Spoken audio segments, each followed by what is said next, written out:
is good, YouTube? Quinn Wade Basketball Analysis coming to you with a quick video. I wanted to let you guys know I got some new merchandise available, not just t-shirt anymore. I got different type of t-shirt, different type of shirts and logos that you can purchase on my spread shirt, and also hoodies now. We have expanded and added more to the channel and more merchandise for the brand. Thanks for supporting. It will be in the description and the links will be in the comment section below. Thanks for helping me and supporting the movement. Quinn Wade Basketball Analysis. I'm going to check out the video. What is good, YouTube? Quinn Wade Basketball Analysis coming to y'all with a quick video. We're going to talk about the Chicago Bulls. This is a team that people requested. I'm going to knock it out for y'all. I love the Chicago Bulls. I've been on the bandwagon since they traded Jimmy Butler, which is one of the best players in the world.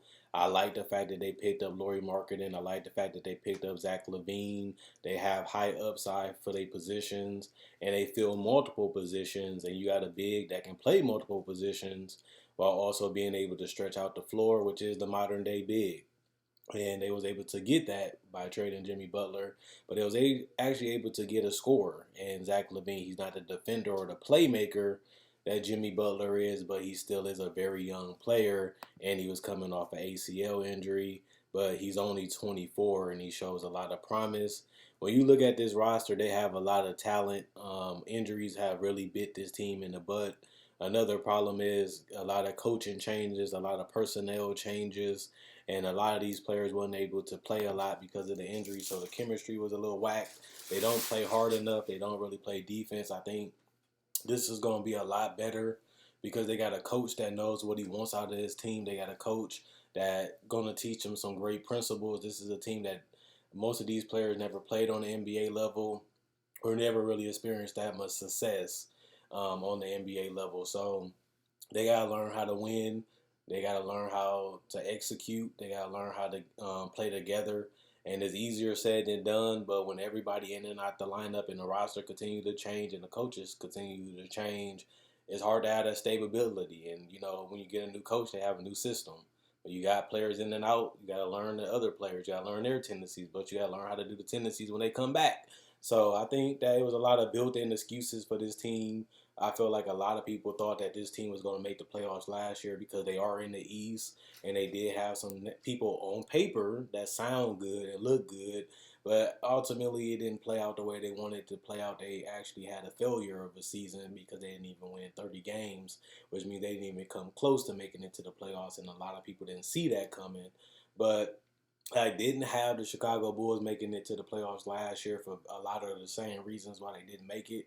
I'm also a lot disappointed in Chris Dunn. I thought Chris Dunn would be a whole lot better in the NBA because he had a little mid-range game. He had the ability to pull up a little bit, and I thought that with his work ethic and his ability to play he can play the 1 to 2 and he can defend multiple positions. But he was also a guy that was hungry. He liked it playing defense. He liked it getting up for big games, and you know he seemed like a guy that can be a decent pick and roll player, but he has been beat up by injuries, and the opportunities are starting to slip as they drafted Kobe White. I like Kobe White, but I don't see franchise point guard in him, if I had to be honest, at this point. But he is a guy that can run the offense. He's a guy that can get up and down the floor. This is an athletic, mobile team. This is a team with a lot of floor spacing ability and some dynamic players that, you know, having Kobe push it a little early can lead to some dunks, lead to some open threes, and it can lead to a lot of open and fun and transition opportunities.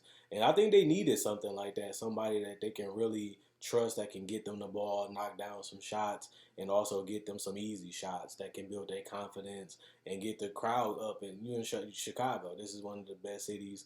This is one of the biggest cities. This is a city that has had championship teams. They had exciting players, and you know they went all the way to the bottom. And we just want to see Chicago become a decent team. I don't think nobody is even thinking about championship with this organization right now. They just want to see if they can just make it back to the playoffs. They haven't made it to the playoffs since Jimmy last year, and they haven't really been close since then. What I will say is I feel like they have the right young talent. They have the perimeter players and Kobe and Zach LaVine. They also have Wendell Carter, who is one of those glue guys that can set the screens, do the dribble handoffs. He's a guy that can potentially knock down shots, can protect the rim, be a solid rebounder, play some four, play some five. When they need to give Marketing some rest, they can play both of them at the same time because some teams have the ability to go big, and by them having two good bigs with good hands, they can, guard those players and match up well against teams. Then they can go small with Laurie at the five, and he can still punish switches and shoot over a lot of people while also being a guy that can knock down some pick and pop, knock down some trailing threes and some spot up threes.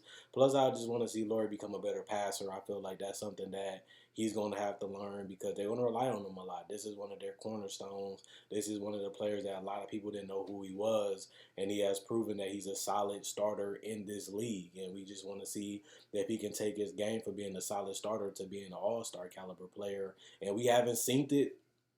Injuries is a part of the reason, and just not having the consistency has been a big part of the reason. But as you continue to play in the NBA, as you continue to understand it, the game slows down, and you get more chemistry and camaraderie with your teammates. The game become a lot easier, especially when you get better teammates and teammates that really fit you. And I think they needed a Boylan to really teach them the hard way, get them practicing right, get them more prepared, be a lot more disciplined so they can learn and they can rink a lot of their bad habits. Cause like I said in the beginning, this team hasn't really had that much experience in the playoffs or people that has done it. I do like the Otto Porter pickup because I think they needed a guy that can be a wing, that can play with Laurie and give him some rebounding, but also space out the floor for him when he wants to operate in a high and mid post, in the low post when he has mismatches or shorter guys on him where you can shoot over or post them up or even just face up some bigs and just pop them. You want to be able to have that floor space, and we know Zach LaVine can knock down threes. We know that Otto Porter is one of the best three-point shooters in the league, and that gives them another guy that can get out in transition, get some spot-up threes, get some mid-range finish in transition, and also give them a guy that can guard multiple positions and, can guard some of the other team's best players, which they didn't really have after they lost Butler. But he's also a team player. If the team needs him to sit in the corner at the top of the key, he can do it. If the team needed him to make a little bit more plays and create a shot, he can do it. He was a jack of all trades. He wasn't really great at anything, but now he is a great three-point shooter, and they are a little deeper. This team has a lot of depth at certain positions, and having that small forward position field really helps them out, in my personal opinion. And I think Otto Porter has on a decent contract, and I think he fits this team perfectly for what they need. And I think it was a good pickup, especially because he's the opposite of Jabari Parker. He's a guy that knows his role, and he's not trying to be more than that. And he knows how to play within the system, and he knows how to knock down those shots. Obviously, they picked up Thaddeus Young. That's going to give them another veteran that can play multiple positions and give them some defense and some inside scoring and some versatility offensively. That's going to be something new for them, and he can play that small forward position too, which they didn't really have that much depth. I like Sadaransky just like everybody else, being able to be a guy that can handle the ball, create plays, play multiple positions, and give a slight little ability to knock down jump shots. I think that's going to be important for them. That was a great pickup for this team. I like I like Cornette. I like some Chandler Hutchison. He's decent. And after that, you look at this roster, and this is going to be a team that's going to be competitive. I think, like I said before I end the video, they needed somebody to be stern. They needed somebody to really teach them the right way, hold them accountable, to make sure they getting the right type of knowledge in their brains. Because I feel like a lot of coaches just let you be who you are and don't really hold you accountable, and they don't really care as long as you helping them win games and they look good. They allow you to do your own thing, and I think they needed somebody to be hard on them. I think they needed somebody to teach them the right way and show them the right way, but also discipline them so they can learn and break those habits. Because when you're a bad team, it's contagious. Everybody continues to do bad things, and nobody really improves the way they need to improve. But they got a coach that's willing to, iron those things out, and that can help them develop. And being at the start of the season with Otto Porter and Sam Naraski and his other players, they can really get off to a decent start that can help their chances of making it to the playoffs. But if I had to be honest, I have them missing the playoffs this year. It's tough because they have a legitimate shot at making the playoffs. It just that eighth seed is gonna be up for grabs with Atlanta. They gonna make a run at it. Miami gonna make a run at it. Orlando gonna make a run at it. And I think that those teams are more prepared to win right now than the Chicago Bulls is currently. And I also look at a team like Detroit having Blake Griffin who can take over games and create shots for other players, but also having a deeper roster than they had last year and more versatility. That's something that they can build upon. I feel like the Bulls are going in the right direction. I think they get a better increase in wins. I think they do play a lot better and show a lot more promise. I just need to see more from Lauri Markkanen. I need to see him take a step. I need to see Wilton Carter stay healthy and get a jumper. I need Zach LaVine to be a better playmaker instead of just being a scorer. He has to fill out the rest of his game. I want to see Kobe White be able to knock down jumpers consistently on the NBA level, but also be a better playmaker so he can have a dynamic with Satoransky and Zach LaVine, so where they can go small or put Satoransky at the three and have a bunch of wings and a bunch of guards that can play make and really make things ugly for the other team, because we know that Otto Porter can play some small ball forward, and that will give them a lineup that's very mobile, very athletic, and knock down threes and get some playmaking ability and some shot creation, and that makes them a lot tougher team to guard. And I think that's what they wanted to do in Chicago. They got a lot of good pieces. They got a lot of good young talent. It's just about, can they gel? Can they mesh? And is they experienced enough? Can they close games? Can they execute in close games and get the shots that they want? Can they defend at a high level? I think that's another big thing that's very important. Can this team defend? Can they stay disciplined and not foul? Can they stop doing all the stupid turnovers and trying to take hero ball shots and just go out there and follow the game plan, execute it, and do what you're supposed to do? They have a lot of versatility. They have a lot of youth. They have a lot of upside. I think this is going to be a year when they get closer to the playoffs. I think they just fall a little bit short just because I think the teams that are ahead of them last year are still better than them this year. And if I had to pick teams that will fall out, it wouldn't be that many that made it to the playoffs last year. So I don't really see them taking a spot from any other team last year unless injuries happen or these guys come back better than what we all think, which is a possibility because we haven't really seen a lot of them playing, or we haven't even seen them play together yet because the season haven't started or preseason haven't started. So I think Chicago is one of them under radar teams. We all gonna be watching them. They're gonna be having a lot of talent. It's gonna be a lot of games where they look amazing. There's gonna be a lot of games that they lost because they just couldn't stay disciplined. And there's gonna be some games that they steal because they're young, hungry, and they can get hot. It just, can they do it over a 82 game schedule and win about 38 to 40 of them? That's going to be the question. I think they win about 32, 34 games. And if they do that, that's a massive improvement. Only problem with that is it's not enough to make it to the playoffs. And on top of that, you get a record like that, you're not going to probably get a top five pick. I don't really think they need any more lottery picks. I just think that they need to learn a lot this season. And we'll really see who can really play with who wants to play with who. And this team is deep. I like it. I like what they're building. I like what they're doing. I like a lot of these player contracts. I like a lot of the players that they drafted. It's just about seeing the big picture.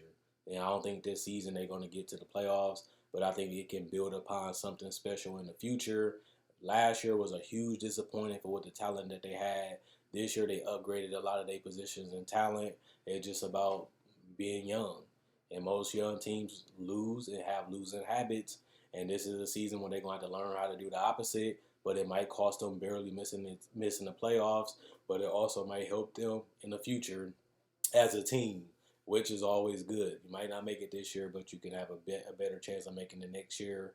And a lot of it do depend on how well Zach LaVine, Lauri Markkanen, and Wendell Carter play, and how well Otto Porter can he take his game to another level, and can Kobe White really come in and make an impact? Is he just going to be a role player, or he can have a bigger role on this team, being a starter and really giving them another dynamic that they don't really have right now?